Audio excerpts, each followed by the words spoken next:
It's not like a rush, it's digital, so can't run out of tape. Let me see. Okay, I've started a timer, just in case. Cool, I'm sorry, I think Jeremiah, right? Jeremiah. Okay, I think we emailed, but anyway, Brad? Brad.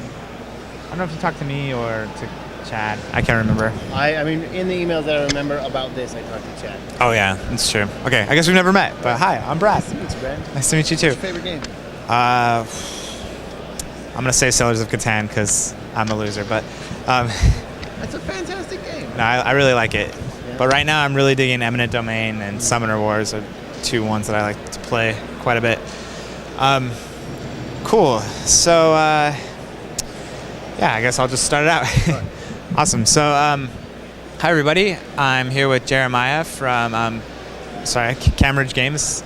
Cambridge Games Factory. That's the part I was forgetting. Which game is that? All right, I'm gonna start one more time. Right. Hi everybody, I'm here with Jeremiah from Cambridge Games Factory, and we're gonna go through a couple things, but first we're gonna start with Glory to Rome, the new edition, the black box edition, if I'm correct. Yeah, so this is it. This is the long-awaited and wonderfully produced Glory to Rome black box. We have all the cards, and the card quality it turned out fantastic. We also have here the BGG promo cards that were designed on BGG, and they shuffle wonderfully. I feel like I want to get a felt table because the cards are so nice. Heiko did a fantastic job, as most of us already know, with the artwork. We're demoing it here, and people love it. I mean, everybody's just so excited. Glory to Rome and BGG. I mean, it's a connection that we have, and I mean, it was because of BGG that we now have this wonderful version of it. And so we have our box with the ribbon and the new camp cards, double-sided camp cards, thicker, so that it'll stand up. It's easier to get your cards under it. And I mean, the merchant bonus stuff is in here. The new site deck is nice. I mean, it's taking a game that we all already love and making it into just a fabulous presentation of it. So, What will be the street date for this version? we are expecting. So we are handing it out to Kickstarter backers here, and there are people picking it up and they'll play it. I've seen it played in the hallways. We are expecting that games are going to be showing up in stores in the fall, perhaps earlier. I mean, it all depends on how fast that boat gets here, and how fast we can get things from the factory. We want to take care of the Kickstarter people first. We're giving them here today, and the advanced shippers have been shipped out, and we're going to get them to the rest of the Kickstarters and then get them to the retailers. So How was your Kickstarter experience? Is it something you'll do again? it was a process that we learned a lot, and I mean, it was fantastic. We had so much support from so many people, and we are continuing to get that support. There are people that are disappointed that it's taken this long, and that's absolutely reasonable. I mean, Cambridge Games Factory took too long in this, and much longer than we hoped. I mean, it's really stressful to us. It's really stressful to the people that are so excited to get this game. But really, it's been awesome, and all the people that have come to pick it up, everybody's been really friendly and just saying, hey, thanks, this is great, I have this game that I love. So will we do it again? Yes, we will do it again. We have plans. Once we finish this up, once we get it really completed, we want to take care of this and then move on to something else. Great. So this is my obligatory question. Do you have any digital or iOS plans for Glory to Rome? There have been discussions about it. It is, it's a tricky game. Trickier games have been done on iOS. We do not have anything now. There is talk of it. So I would love to have it personally. That would be awesome. Great. I gotta ask. But yeah, absolutely. that's cool. We were So just talking about, I mean, this next game, Right. 3000, which we'll talk about in a moment. I think that would be a fantastic Great. asynchronous iOS game. cool. Yeah, because I know that's a lot of what's holding people back is, will this fit asynchronously? Yeah. So Yeah. it's good that people are thinking ahead about it and really trying to pick games that fit well, on the platform. Anyway, cool. So yeah, I guess we can move on to the next. I'm just gonna real quick turn this just so I can. Yeah, I guess I'll do it. Oh, You want to do this now or after, so we don't have to reset the camera? let's just, so we don't have to reset the camera. I think. It depends. Reset components or reset the camera, which is good.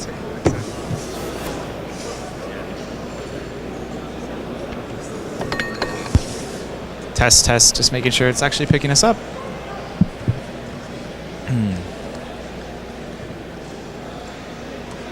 Cool. So we got. Yeah, it's pretty small. That's okay. Whoa. That's not even close enough. We'll get it in there. Cool. So there's the logo. I'm here with Jeremiah again, and now we're going to talk about Plato 3000, which is a card game, correct? It is a rummy card game. It used to be a print and play game on BoardGameGeek. This was Utopian Rummy, which I know a lot of you have already played. I started playing it when I come from print and play. I designed Zombie in My Pocket, put it up on BoardGameGeek. Everyone. It was very well received in wonderful ways. I am here because of that. Thank you. I printed and played Utopian Rummy. I thought it was fantastic. I got some other people to play it. My good friend Emerald Yam from BoardGameGeek, Mia, she made a fantastic copy from the How to Make Cards. No, you'll make cards this way and you'll never make them another way again thread. And we played that game with those cards like 100 times. And I was like, we need to print this. So I sent it to Cambridge Games Factory. I took it because I'm part of it. So and we the game developer Rob Cedar said, yeah, this is great. And we changed just a couple things. And I was worried. I was like, this game's so good. I don't know if we want to change. And the new rules, really, the very few new rules make it more decisions and more interesting decisions. And it plays quick. It's like 30 minutes. You are building. It's rummy, so you're trying to get rid of your hand. And as you're playing sets, you are breaking the rules. So like this philosopher lets you score more points for other things that you're doing. And the art is fantastic. Again, our creative director, Heiko, did a wonderful job picking the artist and helping them get a great design. It is $8 here. It comes in just this tuck box. It is the game that made my wife into a gamer. And I need to check this out then. it is like every day. We played it one time as a gift to me. We played it the next 3 months at least once a day. In fact, yesterday she told me that she played this by herself at home. Is there a solo variant? No, she was playing two hands. I'm like, this is wonderful. It's really. I would play this with anybody. It is easy to get into. There's enough in there for gamers. The Glory to Rome, like breaking rules thing, is in here. You're breaking rules of the game when you build new powers. It's very a cool. lot of fun. The art looks great as well, which we'll have to get a closer shot of. But yeah, that's great. Awesome. So this is available now and will be available through normal distribution channels? Absolutely. Yeah, it'll be in retail soon. Great. Awesome. All right. And this is the one that I was talking about. All right. Like, I think this would work really well as an iOS. It's a simple game. It doesn't take up too much space. You can compress things to save screen space, and asynchronously it would be great because there's not much. Like if it's my turn, you're not going to be doing anything really. So, and it's quick. Games won't take too long. I think it's a perfect asynchronous game. And it really has. The art would be great on the platform. It really. Great. I look forward to checking it out more and seeing it on the market. It looks really fun. Cool. So I guess we can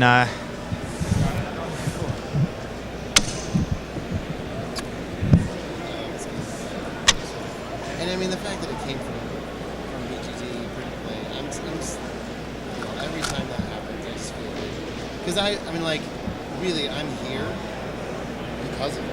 I mean, I downloaded Pocket Civ and made it, and I was like, hey, that's really cool. And then I was like, yeah, and that really inspired me. And now to have so many people come and tell me, hey, my game exists because of that. Yeah. And published because of Resistance. I talked to the designer at Essen, and he said I wouldn't have put this game up on BGG if it wasn't for Zombie in My Pocket. And so now, I mean, that's my favorite game. Like, absolutely, that's my favorite game. And so I get to play this game and have this, like, personal connection to it. And I love it. Yeah. And Zombie in My Pocket has an iOS version, right? Yes. Okay. It was. I know we've talked about it, but put together by my friend Josh and I. And Josh used to be the drummer in my high school punk band. Oh, so pretty cool. All right, I guess we have to start all these like they're a new one.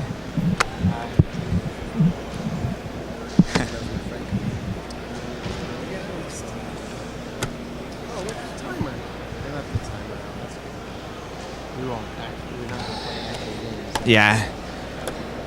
Cool. So, are you ready for the next one? All right. Awesome. Hi, everybody. I'm here with Jeremiah from Cambridge Games Factory, and we're here to talk about Quills. So Quills is a brand new game from Paul F. Mullins. It is a word game, and I don't generally like word games. I like this game. And we found that it works for people that don't like word games, because it's not necessarily about like getting the word pendulum. So you're not trying to get like a really big word that's impressive. Cat will sometimes win because we both have like a hand of 7 cards, and we have the chance to revise, like, oh, well, I can't make a word out of this because I actually have no vowels.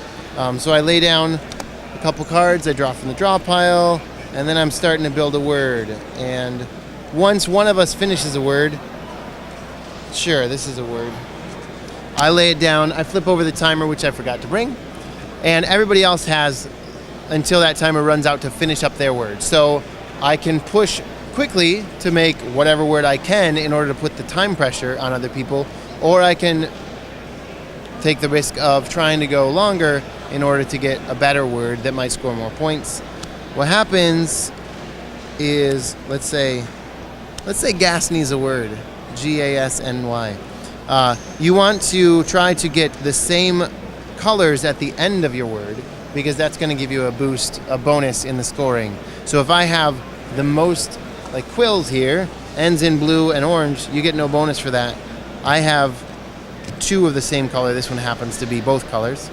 Then I'm gonna automatically be above this one because my meld at the end was more the same color. So it's some management of your time. Are you trying to do a longer word? Are you trying to get the same color at the end? Are you trying to get just quick?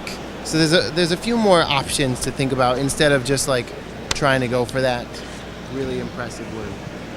That looks very cool. And so, are there multiple decks, or? It is okay. One deck, and each turn, each game, each round of the game, you play 5 rounds, and the person with the highest score gets 1 critique. So you're getting a critique, and you want to not get points. So if you're playing with more than, you get 1, 2, 3, or 4 critiques. However, if you get that bonus, then you can sometimes get 0 critiques and have no critiques. And whoever has the least critiques at the end is the winner. If you're playing with more than 4 people, then the loser people are still only getting 4 points. You don't get like 6 critiques. Okay. So still like the last 3 only get 4.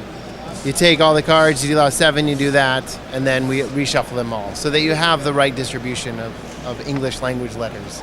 Okay. I did play this with some non-English speakers. I think they were French, yes, at Essen last year, and they were like, "Well, it works as long as you're playing in English, and kind of if you're playing in another language." But yeah. So the distribution of letters would be off. Yes. For another language. Yeah, because we don't have.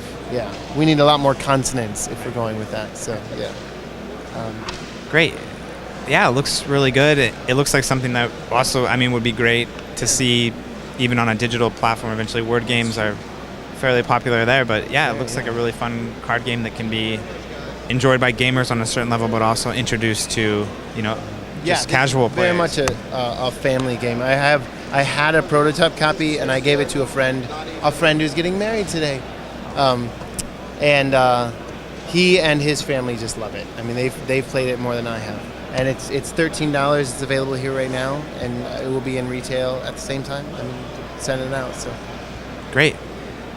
Sounds good. Yeah, no problem. Thank you. What are we at? 5 minutes. Someone coming at 12?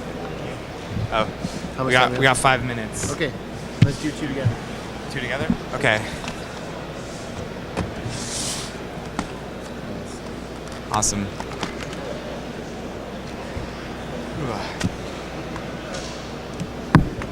Whoa. This one? Oh. Whatever looks pretty.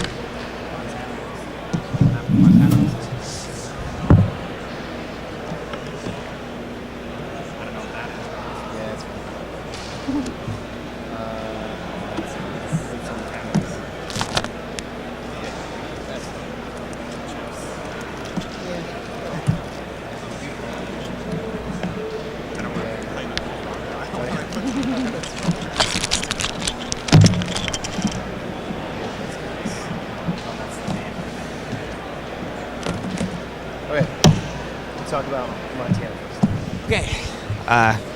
Hey everyone, I'm here with Jeremiah from Cambridge Game Studios, and we're Cambridge Game Studios, a factory, something. Hi everyone, I'm here with Jeremiah from Cambridge Game Factory, and we're going to talk quickly about Montana and Paula? Paula. Yeah. Cool. So Montana is a area control poker game. You're playing open-handed poker hands in order to, so whoever wins that hand of poker, and it's five suited poker, gets to claim the territory that is being contested at the time. You get first choice over which is being contested, and you're trying to get adjacent territories, because adjacent territories are worth more. The more adjacent you have together, the more your points you're going to be. You also have some secret goals, so you're trying to get, let's say, Missoula, because that's one of my secret goals. Then when it comes up, you're really going to want to put more of your energy into it. It's 5 suited poker up to 12. And there are some changes to standard poker, but if you played standard poker, then you're going to pretty easily get into this. And adding poker to the Montana area control, I think, is just genius. I mean, poker and Montana go really well together. It's stake your claim in Montana. And cool. It's early statehood. Sounds really fun. Paula is a game that I love. It is a lot of fun. It is a colorful trick-taking game. You are, there are 2 different ways you can play it. Impressionism, where points are bad and you're trying not to take tricks generally, and pointillism, where points are good and you're trying to take. You have to make a contract about what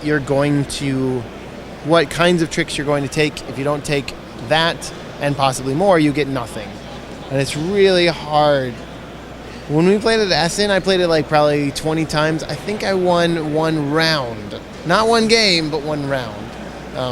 The other people clearly got it quicker than I did, but I've really enjoyed it. In this game, you can change the color of a trick as it's going. So if I have a high orange card, say there's 9, it's a yellow trick right now. I don't want it to be yellow. I want to change it to orange. So you've played this yellow 4. I play a red 2 on yours. You now have an orange 6. I play my orange 9. I'm winning the orange trick. Then we go around. So you can mix colors. You can also, you can smear a primary color. You can also mix to make a secondary color. If I play a yellow and a red on that, then that's playing the same way.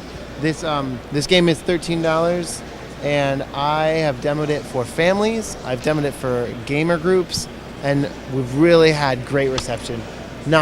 I can't say that everyone has liked it, but I can't actually remember anyone that didn't. So. Awesome. It looks like a family-based trick-taking game, which seems really interesting. Yeah. Cool. Well, thanks for sharing all this with us, and absolutely, they look like you guys have some really cool titles coming out. The games, the new games, Plato 3000, Montana, Pala, Quills. They are up to the standard of Glory to Rome and of Zombie in My Pocket. I mean, these are fantastic games. Great. Yeah. Cool, man. Sounds really cool. Awesome. Thank you so much for your time. Thank I hope you. you have a Thanks, good Brad. convention. Yeah. Hope it picks up.